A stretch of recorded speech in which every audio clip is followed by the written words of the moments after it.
Good morning, good morning, good morning, and welcome. Come on in. Hi, I'm Bridget Brown Jackson. I am a behavioral wealth strategist and the founder of Exponential Edge Adventures. Listen, we are coming in here today. It is day number 23 of our Black History Leadership Legends series that we are doing. We're doing it live right here on LinkedIn. Yes, yes, yes, yes. So welcome, welcome, welcome again. Welcome, welcome, welcome. Today, like I said, we are doing day number 23, and we're doing the remarkable story of none other than Jane Bolin, the first female African-American female judge. Listen, I'm so very excited to talk about this because sadly, she held that position for 20 years before there was another Black female put on the bench as a judge in the United States.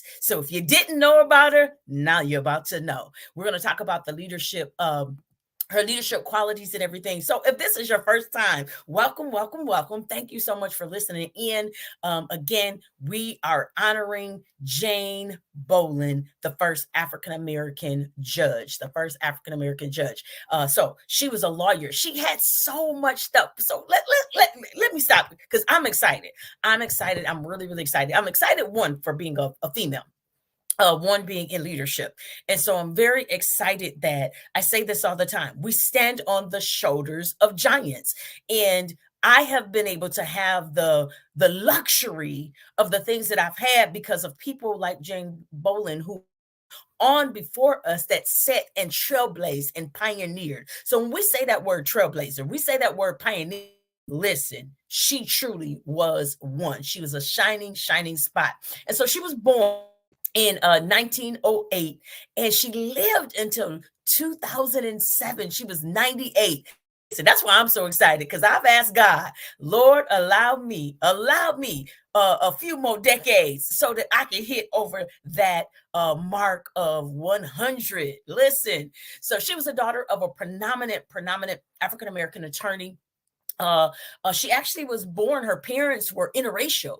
So again, think about that. We're talking about a 1908. So just a lot of things that you imagine she had to overcome, but she did them.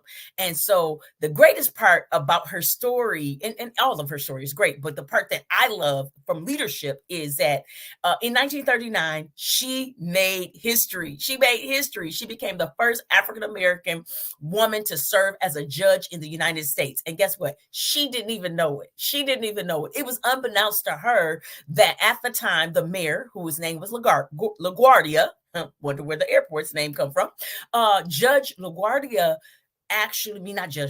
Mayor LaGuardia appointed her as a judge over what we call now family court.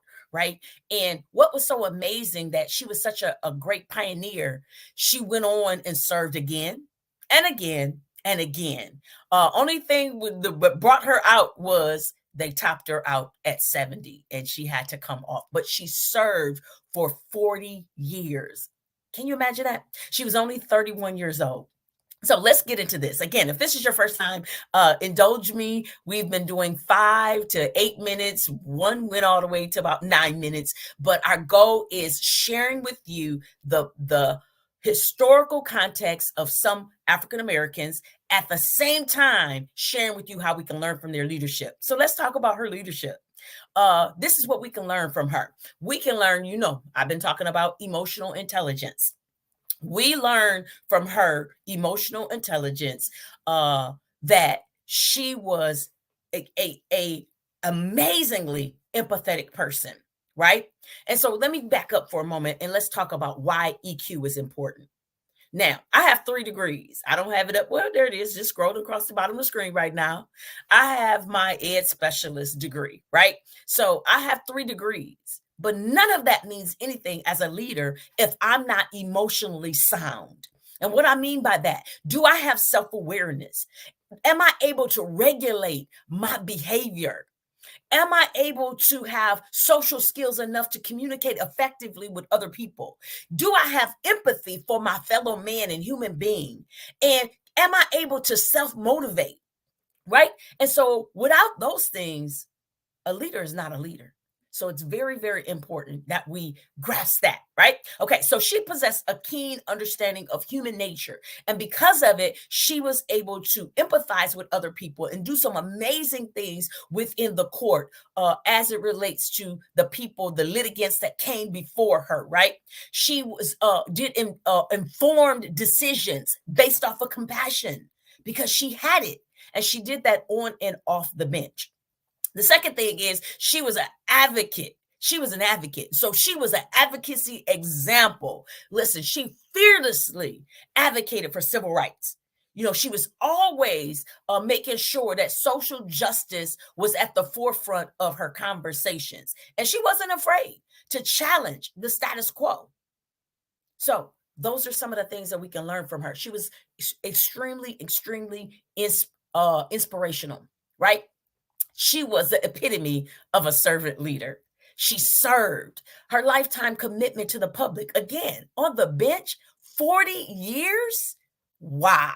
Just absolutely, absolutely amazing. But she started it as a young person. We're at the 6-minute mark. So we're going to wind down and talk about what you can learn from this. First of all, I want to share before I even tell you what you can learn from this is that she went to college. She was only 16. Now, she wasn't accepted. She didn't even stay on campus because of all of the racial prejudice that was happening with her.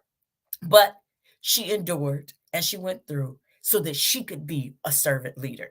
So let's talk about the lessons for us. What can we learn from Jane Bolin's life? Here's what we can learn. 1, strengthen your EQ. Sharpen it. What is your emotional quotient? What is it? Some people call it EQ. Some people call it EI. What is it? What is yours? How strong is it? Are you developing it? Are you sharpening it? Are you trying to understand people? I like how Stephen Covey said it. Are you seeking to understand before you're understood? Stand up for what's right. Number 2. Are you standing up for justice? Are you advocating for the justice and equality of everyone? Are you? Are you challenging what's unpopular? Are you challenging that in your organization? And number 3, serve. Serve, serve, serve, serve, serve. Serve others. Lead by example by serving the needs of other people. One of the things that I think, and hopefully somebody that I've led, because I've led a lot of people out there, hundreds, would say that I was a servant leader. As a school administrator, I didn't have a problem with doing anything in the organization if it needed to have happened. My goal was the success of all of my colleagues. My goal was the success of all of the stakeholders. And so I did that through serving. Are you embodying servitude? Do you embody the principles of servant leadership in your daily actions? All right, we are at 8 minutes. I'm so sorry, but I got excited about talking about her. Listen, you can see some of the magnificent people that we've been doing. So if you have not watched the other parts of this series, please go back. Please go back. Please go back and watch them. Again, this has been Leadership Legends Black History Month series with none other than Bridget Brown Jackson. I am a behavioral wealth strategist. I love talking to people about their behaviors and how you can get the wealth in your behavior. I'll